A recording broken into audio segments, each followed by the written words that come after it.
씨 뿌리는 비유가 나옵니다. 예수님께서 쓰셨던 비유를 갖다가 이렇게 처음으로 수록하기 시작했는데요. 씨 뿌리는 사람 비유는 마가복음에 기록된 첫 번째 하나님 나라에 대한 비유입니다. 하나님의 나라라는 게 구약 시대에 많이 나와 있는 것 같지만 사실 잘 몰랐습니다. 구약 시대의 선지자들이나 이런 사람들이 이야기했을 때 도대체 뭔 말인지 잘 몰라요. 그래서 하나님의 나라를 사람들이 아는 것 같아도 잘 모르고 있었던 낯선 것이었기 때문에 이걸 친숙한 언어로 비유로 설명한 게 예수님의 하나님 나라의 비유입니다. 근데 이게 역사 성서 고등학교를 살펴보니까 예수님 당시에 이스라엘 랍비들이 있었습니다. 이 랍비들 중에서 예수님처럼 비유로 통해서 어떤 설교를 하시거나 말씀을 전하시는 이가 있는가라고 살펴보니까 아직까지는 기록에가 없어요. 그래서 예수님의 어떤 메시지들이 그때 당시에 유태인 랍비들 또는 뭔가 SNF나 이런 데서 있었던 여러 가지 메시지들이 예수님이라는 이름을 통해서 전파된 것이 또 있다라고 주장하는 사람들도 일부 사람들이 있는데 그 사람들도 비유 자체는 예수님께서 독창적으로 말씀하신 것이다 라고 인정을 합니다. 주로 그 사람들 유럽 쪽에 있는 독일 대통령 신학자들인데 그 사람들마저도 그 사람들이 써놓은 책들을 쭉 보면 그 사람들마저도 비유 자체의 저작권은 예수님한테 있다라고 인정을 해요. 그만큼 예수님이 그 당시에 하나님의 나라를 비유로 설명하고 제자들에게 가르쳤던 것 자체는 상당히 독특한 겁니다. 그렇게 한 사람이 거의 없었어요. 자, 예수님께서 3절에 보면 뭐라고 이야기하시냐면은 잘 들어라 라고 이야기를 합니다. 잘 들어라라고 우리가 한국어로 번역이 되는데 이게 약간 의역을 한 겁니다. 헬라어로 보면 아쿠오라는 말입니다. 아쿠라는 말이 뭐냐면 라디오 방송에 들어오는 어떤 드라마가 나오고 텔레비전 나오는 게 듣는다 이런 의미가 아니고 이 말을 듣고서 내 가슴 깊숙이 이렇게 쭉 이렇게 잘 저장해 두고서 이걸 어떻게 살아야 되겠구나 라고 생각하다 이런 의미가 있습니다. 이런 의미가 있는데 그걸 갖다가 이렇게 읽다가 이제 들으라는 말을 이런 뜻입니다라고 번역하면은 이 책 자체가 이상해 보입니다. 그래서 가급적 그 의감을 살려가지고 3절에 보면은 잘 들으라라고 이야기를 하세요. 그 다음에 이제 9절에 보면 뭐라고 하냐면 또 들을 귀가 있는 사람은 들어라 라고 이야기를 합니다. 그러니까 두 가지가 강조가 되는 겁니다. 가운데 나와 있는 3절에서부터 어디입니까? 8절까지 나와 있는 비유를 앞뒤에서 강조를 하면서 앞에 3절에 잘 들어라 강조해놓고 9절에 가서 또 들을 귀 있는 사람 들어라 라고 강조하면서 이 이야기를 딱 끝냅니다. 그만큼 굉장히 이제 중요한 어떤 메시지다라고 예수님께서 말씀하신 겁니다. 근데 이게 나오는 메시지가 헬라어 문법적으로 보면 명령이 아닙니다. 청유입니다. 권유입니다. 잘 들어가라. 하나님 나라 이와 같다. 라고 이렇게 말씀하신 겁니다. 근데 이게 비유가, 씨 뿌리는 비유 자체가 우리가 볼 때, 비유를 볼 때, 성경에 나와 있는 비유를 볼 때 항상 기억해야 되고 유념해야 되는 게 뭐냐면 그 비유가 선포된 1차 지역이 어디냐라는 겁니다. 이스라엘이었느냐, 중근동이었느냐. 예를 들어서 제가 어렸을 때 제가 그 어머님 따라서 이제 20원 준다 해가지고 그게 속아가지고 교회를 나가기 시작했는데 그때 20원이 컸거든요. 10원만 주다 그날따라 20원 준다 해서 이제 감리교회입니다. 근데 그때 보면은 이 예수님 씨 뿌리는 사람 비유를 이야기하니까 제가 살았던 지역에 농사 짓는 분들이 많이 있었어요. 이분들이 뭐라 하냐면 이해가 잘 안 된대요. 뭐가 잘 이해가 안 되냐? 예수님이 좀 이상한 분이다 이거예요. 왜 이상한 분입니까? 아니 무슨 씨를 갖다가 여기 나오는 것처럼 돌짝발에다가 뿌리고 그 다음에 흙이 깊지 않으니까 누가 씨를 뿌리냐 이거 어떤 농부가 맞죠? 그렇게 한국에서는 농부가 그렇게 씨 안 뿌려요. 좋은 바다 뿌리지 누가 돌짝발에다 뿌리고 길가에다 그런 뿌리는 거 없어요. 그러니까 자기들은 도저히 이게 예수님이 씨 뿌리는 방식이 이해가 안 된대요.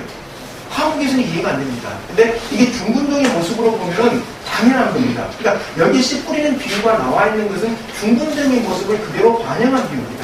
왜 어떤 중근동의 모습이냐? 중근동에서는 우기하고 동기가 구분이 되어 있습니다. 그래서 우리는 언제 추수를 합니까? 가을에 추수를 하잖아요. 중근동에서는 봄에 추수를 합니다. 가을이 우기입니다. 기후가 달라요. 자, 우기 때 무슨 일이 일어납니까? 강이 범람합니다. 범람하면 토사가 많이 흘러내려와요. 그래서 기존에 있었던 밭을 싹 덮어버려요. 그러니까 어디가 자기 밭인지를 몰라요. 왜 이집트에서 청량술이 발전됐고 상가감수가 발달했느냐? 덮어버리면 누구 땅인지 헷갈리잖아요. 그래서 이집트에서 상가감수가 먼저 발달했던 겁니다. 이게 내 땅을 구분하려고 지적도. 우리 땅 어딘지 모르니까 자 덮어버리니까. 이 중근동 마찬가지입니다. 덮어버리기 때문에 거기에다 이제 농부들이 씨를 뿌리게 되는데 이게 엎어가지고 볼 수가 없잖아. 이 땅 밑에가 뭐가 있는지. 그래서 씨를 뿌려놓으면은 어떤 데는 뭐 100배 걸씨를 거둔 데도 있고, 어떤 데는 여기 나오는 것처럼 그냥 이렇게 말아 죽어버린 데도 있고, 이렇게 됩니다. 이게 그때 당시에 중군동에서 농부들이 씨 뿌리는 방식입니다.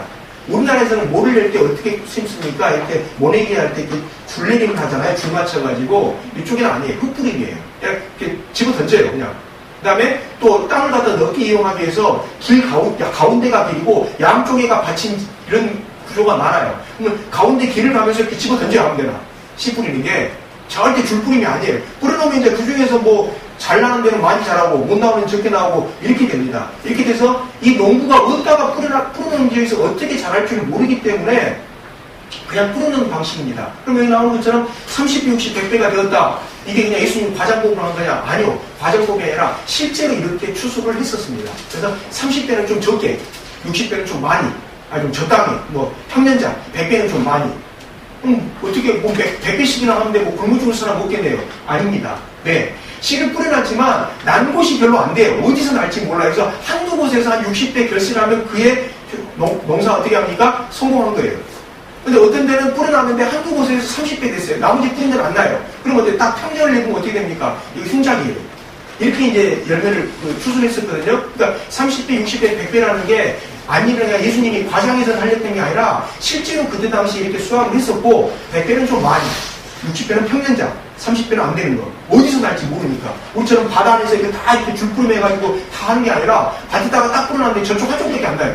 이쪽 하나도 안 나요. 근데 저쪽에 난 게 씨 5개 뿌려놨는데 거기서 한번 30배니까 뭡니까? 한번 150개나 더 다른 데 하나도 안 난 거니까 결국에 평년자에 대한 어떤 이런 형태의 농사법을 지니고 있었습니다. 그래서 그때 중등동 지역의 농사법에 비춰봤었던 비유지 오늘날 우리 한국에 있는 농사법하고는 다르기 때문에 한국에 있는 농부들 입장에서 당연히 예수님 이해가 안 됩니다. 왜 도착밭에다 씨를 뿌렸는지 잘 이해가 안 돼요. 그게 이제 기본적으로 우리가 비유를 이해할 때 전제 조건으로 삼아야 되는 이해 방법입니다. 자, 근데 여기서 지금 보면은 씨는 다 똑같아요. 예수님 뿌린 씨가 뭐 어떤 씨가 길가에 떨어지고 어떤 딱딱한 길가에도 떨어지고 뭐 했는데 15절에 보면 여기서 다음 시간에 보겠습니다만 15절에 보면 뭐라고 되어 있냐면은 길가에 이런 사람들이다. 그들이 말씀 들어줄 때 그들이 말씀을 듣기로 했지만 곧바로 사탄이 와서 그들에게 뿌려진 그 말씀을 빼앗아간다라고 해가지고 새끼리 와서 씨를 먹어버리는 경우 있으니까 그에 해당되는 이제 사탄이라고 이제 이야기를 합니다. 그래서 나오는 구조가 보면은 뭐 돌밭에 떨어지고 깊지 않은 게 아니라 그 지역이 자체가 석회암 층이기 때문에 흙이 안 깊어요. 상당히 동남에 가서 덮어져 있는데 밑에 돌이 있는지 모르잖아요. 뿌리는데 보니까 안 나요. 말랑거리고. 뭐 이렇게 이제 되는 겁니다. 그래서 뭐 말랑거리고 쭉 나오고 자연이 아까 말씀드렸던 것처럼 뭐 운이 좋은 곳, 뭐 가시덤불 같은 데가 아닌데 이런 데가 이제 딱 이렇게 많이 거두게 되는데 그냥 많이 거둔 거에서 당연히 아까 말씀드렸던 것처럼 다음에를 기약하게 되겠죠. 다음에는 뭐 어느 정도나 됐으면 좋겠다 이렇게 기약하게 되는데 여기서 우리가 한 가지 주의해야 될 게 여기 보면 네 곳인데 뿌린 곳이 보면은 길가, 그 다음에 흙이 많지 않은 돌짝밭, 그 다음에 뭡니까 가시덤불, 그 다음에 좋은 땅 이렇게 네 곳이에요. 네 곳이어서 많은 분들이 이걸 이제 해석을 하시면서 어떻게 해석을 하냐, 뭐 A라는 사람은 뭐 어디입니까 길가, B라는 사람은 흙이 많지 않은 돌짝밭, C라는 사람은 뭐 가시덤불, D라는 사람 좋은 땅. 그래서 D가 좋은 사람이야. 이렇게 이제 해석하는 경우가 있습니다. 이거 잘못된 겁니다. 그렇게 해석하면 안 돼요. 왜 안 되냐? 그렇게 해석하면 예수님이 오는 것입니다. 왜 그런지 지금부터 이제 설명을 드릴게요. 그러니까 항상 비유라는 것 자체가 원래 그 지역에서 나왔던 의미 그대로만 가야지 그걸 넘어서 가지고 달리 해석해 버리면 안 됩니다.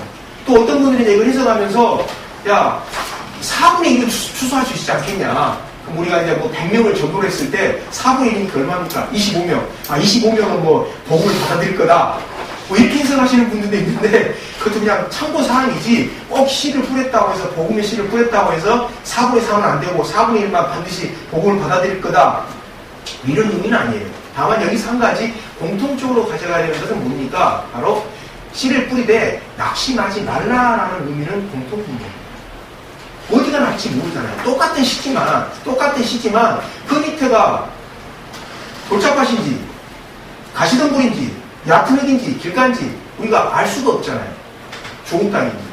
그 때문에 씨를 뿌려놓는데 어차피 좋은 땅에서만 나게 되면 그걸로 30배, 60배, 100배의 결실해서 그 다음 해를 준비할 수 있는 것이니까 씨를 뿌리되 안 받는다고, 복음의 씨를 뿌릴 때 받아들이지 않는다고 선한 일을 하다가 낙심하지 말라라는 의미는 여기서 공통분모입니다만 그 외에 A는 뭐 돌박밥 이렇게 비유하는 것은 맞지가 않습니다. 왜 안 맞느냐? 농부가 해당되는 분이 누굽니까? 농부에 해당되는 분이 예수님입니다. 그러면 그때 당시에 돌짝밭에 해당되는 사람들이 누굽니까? 유태인 제사장들입니다. 그럼 복음서 다 뒤져보세요. 예수님이 그때 당시에 유태인 제사장들을 찾아가가지고 야 당신들이 말씀 믿어야 된다고 설득해갖고 말씀 전하셨습니까? 그냥 안 받아들이니까 알아서 가버리셨습니까? 알아서 가셨어요. 그래서 이 도식을 갖다가 A는 뭐 용천인지 도착하신가 뭐 좋은 땅인지 모르겠지만 아무튼 뭐 그 중에 하나 진 얘기는 당연히 좋은 땅 뭐 이렇게 해석하는 것은 전혀 성경하고 안 맞는 해석한 거예요. 한동안 한국교회에서 그렇게 해석하시는 분들이 참 목사님이 많으셨는데 이게 왜 그렇게 해석되냐 아까도 말씀드렸듯이 이게 중근동 어떤 환경에서 이 비유가 나왔는지를 모르다 보니까 그렇게 이제 이야기를 한 겁니다. 그렇기 때문에 예수님이 놓는데 안 맞아요. 이 흐름 자체가 예수님이 제사장들한테 안 가고 12제자들 중에서 이제 뭐 진짜 숨겨진 그 재능들을 보고 12제자를 뽑았거든요. 그 12제자 안에서 어떻습니까? 서로 안 싸웠습니까? 서로 싸우기도 하고 많이 했잖아요. 예수님 돌아가신 다음에 바울이 막 그냥 베드로한테 수제자인데 막 대놓고 막 뭐 사태질하고 막 이런 장면 나오지 않습니까? 그죠? 그 안에 숨겨져 있는 예수님이 하나님 나라를 확장시키기 위해서 제자들에게 어떤 이야기들이 필요하다, 어떤 기능이 필요하다 알아서 그래서 뽑았던 것이지 여기 나오는 돌짝밭 진짜 농부라면 돌짝밭 어떻게 해요? 갈아가지고 어떤 다음에 씨 뿌려야 돼요. 그래서 그렇게 해석하시면 절대 안 된다는 거 꼭 알아두시기 바랍니다. 다만 이제 우리가 이 상황이 어떻게 되냐면 우리가 오늘 현대의 우리들이 이제 복음의 씨를 뿌리다 보면은 예수님께서 말씀하셨던 이 장면하고 일치되는 환경들이 참 많이 나타나요. 많이 나타나서 그런 면에서 우리가 예수님의 어떤 그 비유의 위대함을 같은 걸 다시 생각해 보게 됩니다. 우리가 지금 겪고 있는 환경이 예수님 비유 가운데 그대로 나타나기 때문입니다. 그러나 비유 효용은 거기까지. 그 이상 나가면 안 돼요. 비유를 통해서 무슨 뭐 창조 때도 숨겨져 있는 뭐 인공을 풀어냈다. 아니면 뭐 구원에 관한 뭘 풀어냈다. 이것은 이단 사이비들이 하는 새빨간 거짓말이에요. 하얀 거짓말이 아니라 아주 나쁜 거짓말이에요. 성경의 비유로 그렇게 말한 적이 없습니다. 자, 구절에 보면 예수님이 뭐라고 하셨냐면은 들을 귀가 있는 사람은 들어라 라고 이야기를 합니다. 그럼 이 사람들한테 귀가 없었습니까? 말씀 듣고 있는 사람들한테? 다 있었어요. 있었는데도 불구하고 들을 귀가 있는 사람은 들으라 라고 이야기를 해요. 이 말은 뭡니까? 너 중에서 깨닫는 사람은 몇 명 안 될 것이다 이런 말입니다. 왜? 그때 당시 예수님 말씀을 듣고 왔던 사람 중에 예수님의 제자들처럼 예수님을 갖다 믿고 따르기 위해서 온 사람들도 있지만 우리가 앞부분에서 살펴봤습니다만 어디 예루살렘에서 보낸 예수님 감시자들도 있었어요. 그 사람들은 들어보고 보고를 하는 거예요. 제사장한테. 오늘 어떻게 이야기를 했고 오늘 뭔 이야기를 했다. 저 사람 신성모독죄다. 근데 이제 예수님 주변에 다른 사람들이 많이 있으니까 예수님한테 함부로 하기는 곤란하잖아요. 그러니까 예수님을 믿고 따르는 사람 중에 그때 예수님 말씀을 듣고 있었던 사람 중에 우리 생각처럼 모든 사람들이 예수님을 믿었던 게 아니라 예수님 감시자, 어떤 사람 호기심에 또 어떤 사람 자기 병만 나으려고 저분한테 가면 병 낫는다더라. 예수님 믿는 건 둘째 문제니까 병만 나으려고 갔던 사람, 다양한 사람들이 섞여 있었기 때문에 이들 중에서 누가 예수님의 말씀을 갖다 듣고 따를지를 잘 몰라요. 그래서 예수님은 뭐라고 하냐, 들을 귀만 있는 사람만 들어라 라고 이제 말씀을 하신 겁니다. 근데 여기 나와 있는 씨 뿌리는 비유 자체가 여러 가지 의미가 있습니다. 여러 가지 의미가 있는 게 뭐냐면 이걸 가지고 아직까지도 많이 그냥 이것이다 저것이다라고 논쟁이 돼요. 논쟁이 되는데 왜 논쟁이 되냐? 자기 관점에 따라서 이제 비유를 해석하기 때문에 그러는데요. 논쟁은 어쩔 수가 없습니다. 왜? 이 비유를 받아들이는 사람 입장에 농부의 입장에서도 이거를 갖다 읽을 수가 있을 것이고 씨 뿌리는 사람의 입장에서도 읽을 수가 있기 때문에 그 논쟁이 되는 것 자체가 잘못됐다라고 말하기 힘들어요. 힘든데 어디까지가 가면 잘못됐다라고 말하게 되냐? 아까 말씀드렸던 것처럼 비유가 가지고 있는 효용을 넘어서서 이것이 지난 시간도 말씀드렸듯이 비유가 뭐라 그랬습니까? 파라볼레라 해가지고 진리 옆에서 진리를 설명해 주는 것인데 그렇지 않고 이것 자체가 진리다라고 이야기를 해버리면 문제가 됩니다. 특히 한국에서 발생한 한국산 이단들은 공통 과목으로 비유를 이야기를 합니다. 이 사람들이 비유를 이야기하면서 성경의 모든 비유가 이렇게 돼 있다라고 하는데 이 풀어내는 거 보면 엉터리예요. 전혀 맞지가 않는 걸 갖다가 비유로 풉니다. 그리고 사이비 이단들이 이제 그 비유를 풀어낼 때 잘 쓰는 성경책이 하나 있습니다. 어떤 성경책입니까? 개역 한글의 또 뭡니까? 관주 성경입니다. 엉터리입니다, 그거. 왜 엉터리냐? 단어가 달라요. 예를 들어서 구약 성경에 때라고 번역된 단어하고 신약 성경에 때라고 번역된 단어가 같은 단어라고 관주는 한글로 해놨습니다만 실제로 원문을 보면 달라요. 같은 단어가 아니에요. 예를 들어서 구약에서는 때라는 단어 자체가 4개인가 있어요. 신약에서는 3개밖에 없어요. 그럼 하나는 어디로 가요? 요즘에는 그래서 관주 성경을 안 쓰는 이유가 그 때문에 그렇습니다. 요즘에는 관주 성경 안 써요.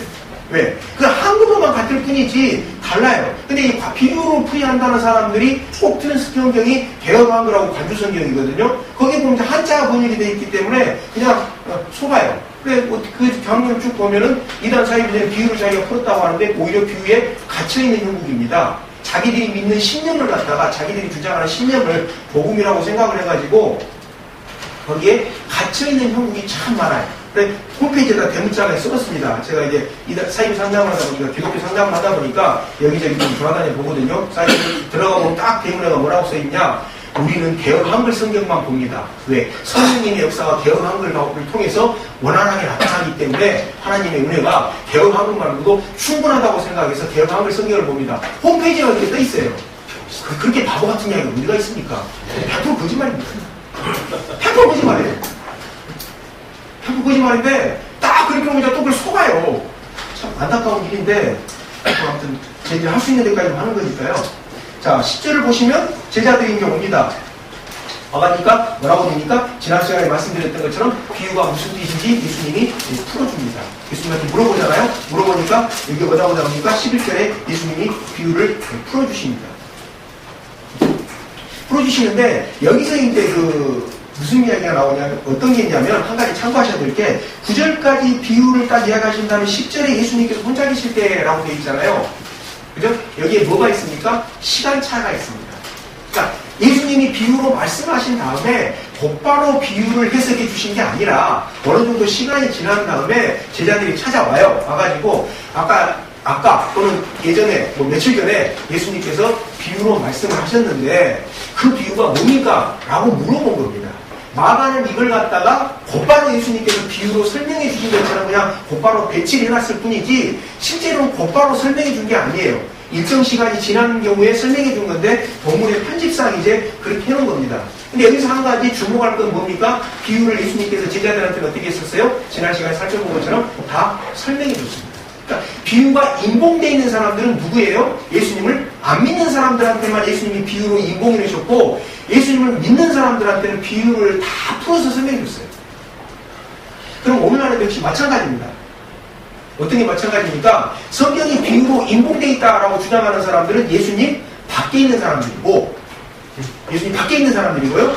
어디에 근거입니까? 성경의 근거로 해서 그렇게 돼요. 예수님은 구원에 관해서 비유로 따로 인봉이신 게 있는 게 아니라 이미 다 알려주시고 가셨다라고 주장하는 사람들은 어디에 있는 사람들입니까? 예수님 안에 있는 사람들.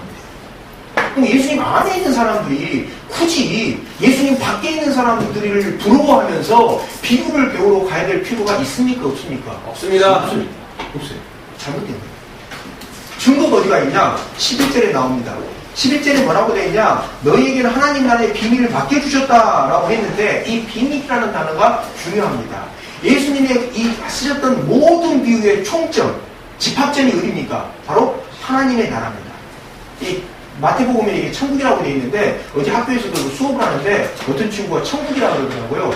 그래서 갑자기 수업을 하다가 성경 강의를 한 5분 정도 했습니다. 천국은 마태복음에 나오고 원래는 하나님의 나라고 이게 바실레아 톤 우라고 해서 세 단어인데 하나님이 통치하시는 곳을 이야기하는 거라고 쭉 이제 설명을 해줬는데 왜 이제 설명을 했냐면 고등학생인데 벌써부터 성경에 대해서 잘못 오해를 해버리면 그 평생 갑니다. 천국이 특별한 곳이 아니에요. 하나님이 통치하시는 곳이 천국이기 때문에 여기도 천국입니다. 하나님의 나라예요. 원래 원어는 하나님의 나라가 맞습니다. 근데 하나님의 나라의 비밀이에요. 그래서 예수님의 모든 비유가 귀결되는 지점을 전문용어로 오메가 포인트라고 합니다만 오메가 포인트가 뭡니까? 바로 하나님의 나라예요. 하나님의 나라를 설명해 주기 위해서 예수님이 비유를 쓰신 겁니다. 왜? 하나님의 나라가 이렇게 다가옵니까? 잘 안 다가오잖아요. 잘 몰라요.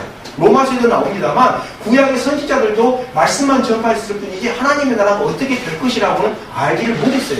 바울이 설득한 것처럼. 그래서 그 알 수 없는 하나님의 나라를 쉽게 이야기한 게 비유기 때문에 모든 비유의 포인트는 하나님의 나라로 이렇게 규결이 되게 되어 있습니다.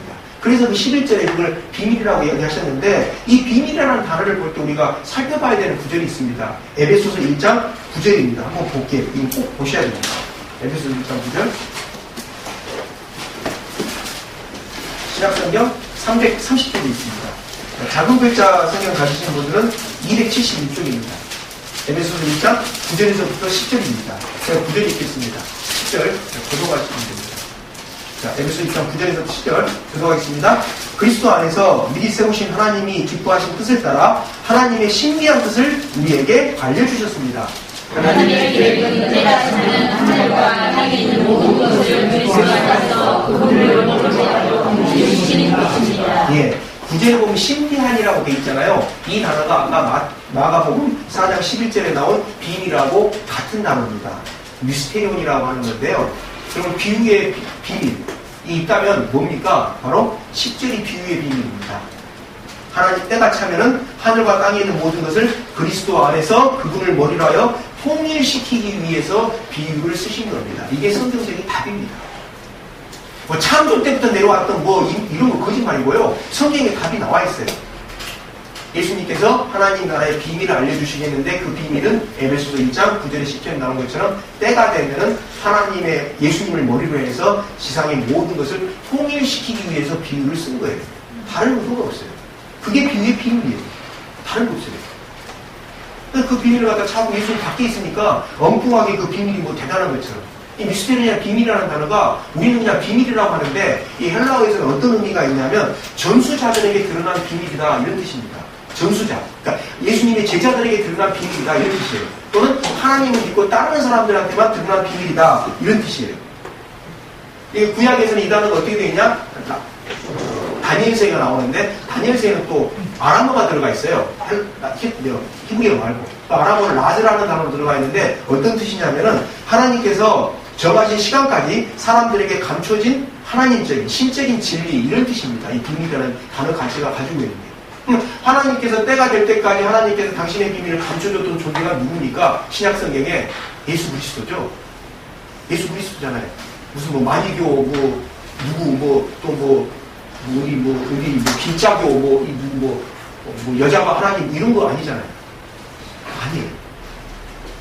그래서 모든 비밀의 핵심은 마가복음에 나오는 비밀의 핵심은 어떻게 됩니까? 에베소에서 나오는 이거하고 구약성경에 비춰봤을 때 하나님께서 때가 될 때까지 이렇게 딱 이렇게 숨겨놓은 비밀인데 그 비밀이 어디를 통해서 드러났습니까? 예수님을 통해서 드러났고 예수님 이후로는 어떻게 됩니까? 예수 그리스도 안에서 모든 것이 통합되는 것으로 규결이 된다. 이게 비유의 비밀입니다. 다른 게 없어요.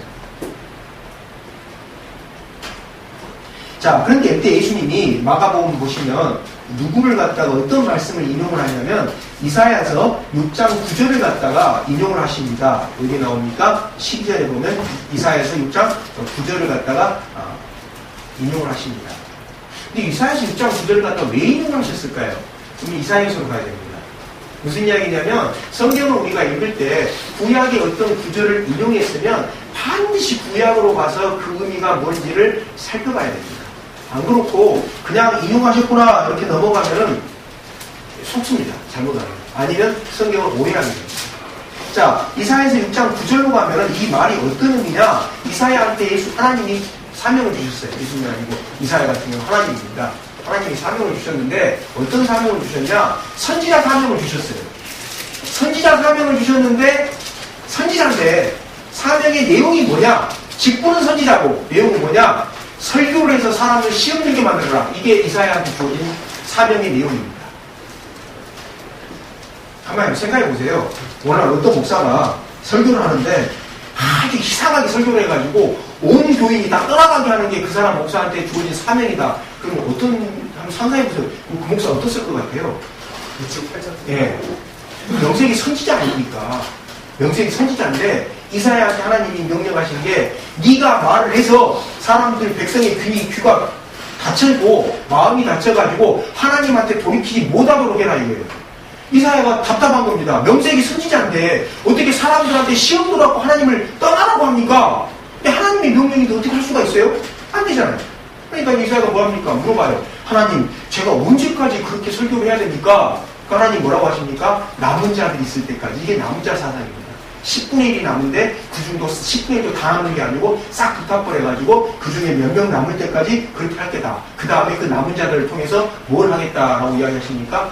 남유다 왕국을, 이스라엘 왕국을 새롭게 세우시겠다라고 이야기하는 겁니다. 그게 이사야서에서 이사야한테 하나님이 하신 말씀이고 사명입니다.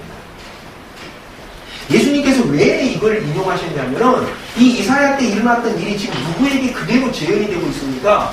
예수님 제자들에게, 예수님을 둘러싼 사람들한테 그대로 어떻게 됩니까? 재현되고 있어요. 그 전까지 예수님을 기다렸다고 하는 바리새인이나 율법학자들 이런 사람 예수님 안 믿어요. 비유를 해야 할 수밖에 없어요. 안 믿으니까. 쉽게 설명하려고 비유를 해요. 근데 못 알아들어요. 나중에 이제 제자들이 와서 물어봐요. 제자들한테는 그 비유가 이런 뜻이다라고 설명해줘요. 그 사람들은 에이 저 이제 농구가 뭐 이상한 소리 있구만 하고 가요. 분명히 예수님은 생명의 말씀을 전했는데 이사야 선지자하고 똑같은 상황이 전개되면서 제자들 외에는 진짜 예수님을 하나님을 그렇게 기다렸다는 사람들은 안 받고 안 받아들이고 삐딱하게 생각하면서 농구가 아니라 목수아들이 하는 이야기가 뻔하지 뭐 이러면서 이제 물러가요. 가버려요. 이게 예수님 당시에 일어난 하나님의 뭡니까? 형벌이에요. 그럼 이 사람들은 뭐라고 생각하겠어요? 예수님 보면서 하다 목수아들이 정규를 앞에 학교도 안 가는데 뭐 설교하는 거 뻔하지 라고 봤을 거란 말이에요. 이 사람들은 그렇게 주장해요. 하나님은 뭐라고 이야기하십니까? 걔들 그 마음이 강팍해서 내가 그냥 버려버렸어. 이게 비밀이에요. 오늘날도 똑같습니다. 로마서 1장 24절, 26절, 28절에서 바울 서다가 늘 강조하는 겁니다만 내가 봤을 때, 인간이 봤을 때는 안 믿었다 이거예요. 아이고 하나님 어디 있어? 안 믿었다 이거예요. 근데 하나님 보시기에 뭐라고 이야기합니까? 로마서에 보면 그냥 걔들이 마음이 지저분하고 더러워서 내가 안 믿도록 내버려뒀다 그래요. 누가 맞습니까? 나중에 예수님 앞에 가보면 드러나요. 누가 맞는지. 그죠? 누가 맞는지 거기 가보면 하나님 앞에 가면 드러나요. 누가 맞는지 한번 헤아려보세요. 이게 신비입니다. 인간 입장에서는 자기가 버렸다고 하는데 하나님은 뭐라고 말씀하시느냐? 걔 있잖아?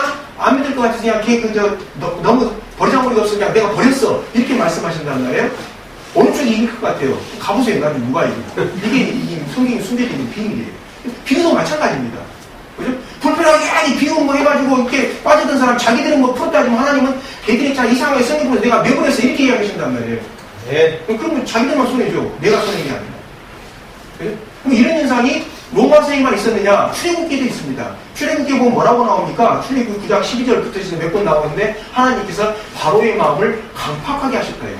앞뒤가 안 맞잖아요. 아니 지금 이렇게 나가가지고 가나안 땅으로 가려고 하는데 바로가 막는단 말이에요. 처음에 막습니까? 가라 그랬다가 막고 가라 그랬다가 막고 그러잖아요. 계속 마음을 왔다 갔다 해요. 근데 출애굽기자는 뭐라고 썼어요? 하나님이 바로의 마음을 강팍하게 하셨다. 그럼 이제 오해를 하면은 뭐 하나님이 병 주고 약 주고 뭐 다 주냐 뭐 가라 그랬다고 강팍하다 왜 이러냐 이렇게 되는 거거든요. 왜 출애굽기 기자가 그렇게 기록한 겁니까? 바로가 그렇게 마음을 쓰도록 하나님이 내버려뒀다. 자, 바로만 마음 강팍하게 했습니까? 모세는 하나님 앞에 강팍 안 했습니까? 나 못 가요. 그랬어요, 안 했어요? 했잖아요. 그러니까 모세를 어떻게 합니까, 하나님이? 죽이려고 그러잖아요. 안 되면 죽어. 그러니까 이제 모세가 가잖아요. 그럼 바로한테는 안 그러잖아요. 바로가 강팍하니까 너 안 되면 죽어 안 하잖아요. 그죠? 똑같은 현상이에요. 이사야에서는 마찬가지, 이사야서를 인용하신 이유 자체가 예수님이 그런 현상이 똑같이 일어난다는 겁니다. 그러니까 구약에서도 일어났었고, 언제도 일어납니까? 신약에도 일어나고, 오늘날도 역시 마찬가지로 똑같이 일어나요. 어떤 사람은 불필요하게 비유를 갖다가 비유에 속지 않아가지고 예수님 안에서 회개를 하고 예수님 믿음을 따르겠지만 어떤 사람은 뭐 이상한 소리 하면서 다른 데로 가요. 똑같이 말씀을 선포해도 어떤 사람은 회개를 하고 어떤 사람은 받아들이지 않아요. 바로처럼 마음을 강팍하게 해가지고 나타나기도 안 맞고 계속 자기 능력 부린다고 하지만 실제로는 하나님이 그 사람을 버리는 사람이 됐거든요. 하나님을 바라볼 때 신비 중에 일반적으로 이해가 되지 않는 부분 중에 하나가 뭐냐면 우리가 건물 안에서 지금 이 건물이 4층입니다. 근데 우리가 이 건물 안에 있으면 이 건물이 4층인지 알 수 있습니까? 몰라요. 밖에 나가 봐야지 저 건물이 4층을 알 수가 있어요. 근데 하나님한테는 이게 적용이 안 됩니다. 하나님 밖에 있으면 하나님이 잘 보일 것 같은데 하나님 밖에 있으면 하나님이 하나도 안 보여요. 오히려 하나님 안에 들어가야 하나님 보입니다. 예. 요게 신약성경에서 바울이 그렇게 이야기했던 in Christ라는 바로 예수 그리스도 안에서라는 단어입니다. 예수 그리스도 안에 들어가 있으면 예수님이 보이는데 밖에 가 있으면 안 보여요. 근데 우리가 일상적으로 살아가는 모습은 어떻습니까? 건물 안에 들어가 있으면 안 보이잖아요. 건물 밖에 있어야지 보이지. 그러니까 그 관점으로 가지고 예수님 밖에 나가서 한번 안 보여요. 그게 바울 서신에 출기차게 나오는 바로 그 예수 그리스도 안에서라는 그 표현이거든요. 똑같이 그 장면이 지금 이 비유를 해석하는 장면에서 제자들하고 같이 나타나는 겁니다. 예수 그리스도 안에 있는 제자들한테는 비유가 잘 모르더라도 물어보면 다 풀어지는 이야기인데 예수 그리스도 밖에 있는 사람들한테는 그 비유가 오히려 자기들을 가로막는 말이 됐거든요. 가로막아가지고 예수님한테 다가갈 수 없는 그런 것이 됐거든요. 우리가 오늘날 제가 가끔가다 그 시청 앞에 어떤 그 사람이 있어가지고 만나러 가는 경우가 있어요. 한 달에 한 번씩 가는데요. 가다 보면은 이렇게 팻말에다 이렇게 뭐 예수천국 불신족 이렇게 해가지고 이렇게 외치고 있는 분들이 있어요. 뭐 한 달 만에 한 번씩 가는데 여전히 봅니다. 딱 두 분인가 세 분이서 계속 스피커 하나 해가지고 찬송가 부르면서 뭐 누구 나와라, 뭐 무슨 시장 나와라 외치시는 분들을 지금 무슨 몇 달째 계속 보고 있습니다. 보고 있는데 참 볼 때마다 물론 나름대로 사연이 있으니까 제가 그 사연을 알 수는 없습니다만 한 가지 그런 생각은 들어요. 우린 지금 SNS가 완전히 편만해져 있는 사회 속에 살고 있거든요. 이 속에서 우리가 예수님의 복음을 어떻게 전달할 것인가 전달하는 방식 자체가 참 중요합니다. 거짓을 말하지 않는 것도 중요하고 전달하는 방식 자체도 참 중요해요. 잘못 전하면은 어떻게 됩니까? 우리 말이 올무가 될 수가 있어요. 오히려 그들로 하여금 예수님한테 다가오는 걸 갖다가 가로막는 그런 역할을 할 때도 있어요. 근데 그런 역할을 하고 있는 사람들이 또 이상한 사람들이거든요. 그 사람들이 대외적으로 보면 꼭 기독교인이라고 그러지 자기들은 이상한 사람이라고 말 안 해요. 그게 이제 딜레마입니다. 우리 상담할 때마다 겪게 되는 문제인데 꼭 와가지고 뭐 다 똑같은 한통속이 아니냐 라고 이야기하는데 한통속은 아니에요. 한통속은 아닌데 뭐 하다 보니까 이제 뭐 한통속을 오해를 받게 되는 경우가 있는데 우리가 비유로 들어가는 이 4장에서 이제 비유가 본격적으로 들어갑니다만 이걸 보면서 우리가 생각해 봐야 되는 모습입니다. 바울이 디모데에게 뭐라고 이야기를 했냐면 때가 좋든지 나쁘든지 꾸준하게 계속 말씀을 전파하라 라고 이야기를 했습니다. 오늘날 우리들에게 이제 비유를 듣는 이 우리들에게는 뭐가 있냐? 복음을 전파해야 되는 어떤 그런 사명이 있습니다. 근데 이 전파 방법은 사람마다 다 달라요. 모든 사람에게 똑같은 전파 방법을 써라고 예수님께서 말씀하신 적이 없어요.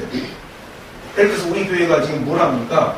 뭐 어제도 했지만 학교 운영하고 그 다음에 뭐 학교 운영하면서 어떻게 합니까?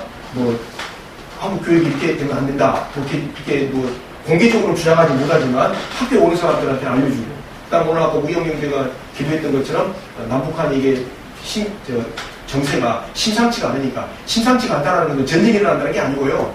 이게 생각지도 않았던 게 갑자기 푹 터져가지고 그냥 북한 사람 묵 내려올 수도 있으니까 좀 준비 좀 하자. 3만 명밖에 안 왔는데 3만 명도 못 껴놔가지고 막 그냥 찌락찌락 하지 말고 이렇게 하자. 이렇게 이제 이렇게 하려는 방식이 뭐냐? 공동체 만들어서 같이 어울리자. 이렇게 이제 주장하는 데가 우리 안 하는 공동체 아닙니까? 근데 우리들이 이렇게 하면은 모든 사람들이 훌륭한 일을 한다고 인정해 줄 것 같습니까? 아니요. 비웃는 사람들이 많아요. 그게 현실입니다. 내고 끌어봤는데 한국만 심하잖아요. 그걸 알고 가셔야 돼요. 괜히 그냥 어떻게 하나님 뜻대로 예수님 뜻대로 가도 우리가 오해를 받고 이렇게 논리감을 당합니까? 그게 정상이에요. 왜? 예수님도 그렇게 당하셨잖아요. 본문을 보면. 예수님은 하나님 나라를 선포한다고 했는데 오히려 누구? 제사장하고 뭐 율법주의가 예수님 비유도 그러잖아요. 비유를 쓴 걸 가지고. 아까 천박하니까 저는 비유나 쓰지. 이렇게 되잖아요. 그렇게 됩니다. 왜? 이때 당시에 여러분들은 잘 모릅니다만 에스겔도 보면 나옵니다만 에스겔을 갖다가 유태인들이 막 지적을 해요. 에스겔을 선지자가 아니라 가짜 선지자라고. 왜? 에스겔이 비유를 썼다고 어떻게 선지자가 비유를 썼냐고 에스겔에서 29장에 나옵니다만 에스겔을 막 비판해요. 그 이스라엘 사람들이. 이스라엘 사회에서 마샬이라고 하는 이 구약에서 마샬이라고 하는 비유 자체가 이스라엘 사회에서 그렇게 좋은 의미로만 쓰였던 게 아닙니다. 자신이 없으니까 수수께끼로 돌려갖고 말한다 라고 해석했던 학교들이 꽤 돼요. 그러니까 우리가 지금 볼 때 뭐 예수님 비유가 대단하다고 하지만 그때 당시는 아니에요. 그게 우리들한테 알려주는 이야기가 뭡니까? 우리가 아무리 좋은 메시지, 훌륭한 메시지, 예수님 말씀 따르는 메시지를 갖고 나가서 외친다 하더라도 우리 보고 비웃는 사람도 있고요. 우리 보고 손가락질하는 사람도 있고 우리 보고 뭐 놀리는 사람도 있어요. 어떻게 된 겁니까? 당연한 겁니다. 왜? 그건 뭐가 된 겁니까? 우리가 오늘 본문 마치 비춰봤을 때 우리가 예수님의 제자가 되어 있기 때문에 그런 현상을 경험하게 되는 겁니다. 우리가 예수 그리스도 안에 있기 때문에 그런 현상을 경험하게 돼요. 우영이가 학교 기도를 했습니다만 저희 아라도 공동체에서 처음에 학교 운영을 할 때 커리큘럼 짠 거 있어요. 세태문제랑 이걸 가르치겠다고 짰더니만 거의 서울 지역에 있는 웬만한 대학교에서 다 웃더라고요. 어떻게 웃었는지 여러분 상상에 맡길게요. 뭘 걔들한테 그런 걸 가르치냐고. 전혀 그래도 받아들일 수도 없는 이 수준의 애들인데, 근데 한 1, 2년 지난 뒤에 다 그냥 대그 아무튼 우리나라에서 유명한 학교에다 다 합격을 시켜놨거든요. 그랬더니 갑자기 그다음부터는 이제 견제가 들어오기 시작하더라고요. 그게 의식입니다.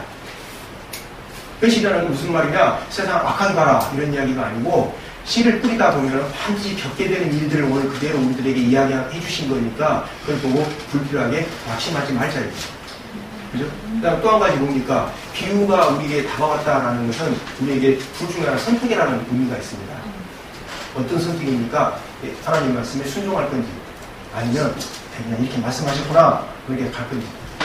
그죠? 그 이야기를 갖다가 이 장면을 통해서 우리 이 마가가 지금 이야기 드리는 겁니다. 예수님이 제자들한테 비유 다 설명해 줬거든요. 그럼 그 사람들이 이제 남겨진 장면은 뭡니까? 이 제자들한테 순종하는 거예요. 후에는 남겨진 게 없어요. 비유 안 들은 사람들은 보냈어. 이렇게 되는 거거든요. 두 가지를 가르는 게, 구분하는 게 비유가 가지고 있는 지점입니다. 그래서 그게 다른 거 해가지고, 지난 시간 한번 예시 드렸잖아요. 예레미야서 사람이 짐승이 시 해가지고, 그게 시다 해가지고, 엉뚱하게 해석하는 것은 성경에서 비유가 말하려는 게 아닙니다. 그리고 꼭 누가 비유를 이야기하시면, 에베소서 1장 9절하고 10절을 갖다가 마가복음 4장 11절하고 같이 연결시켜서 꼭 보여주세요. 단어가 똑같이 비밀이에요. 그래서 비유의 비밀은 뭐예요? 예수 그리스도 안에서 모든 것이 통일되게 하는 게 바로 비유의 비밀입니다. 그걸 능가하는 비밀은 없어요. 그거 가지고 괜히 속이는 사람들하고 말싸움이 하지 마시고요. 그렇게 이야기해 주시면 안 들으면 그냥 빠이빠이 하는 게 제일 낫습니다. 기도하겠습니다.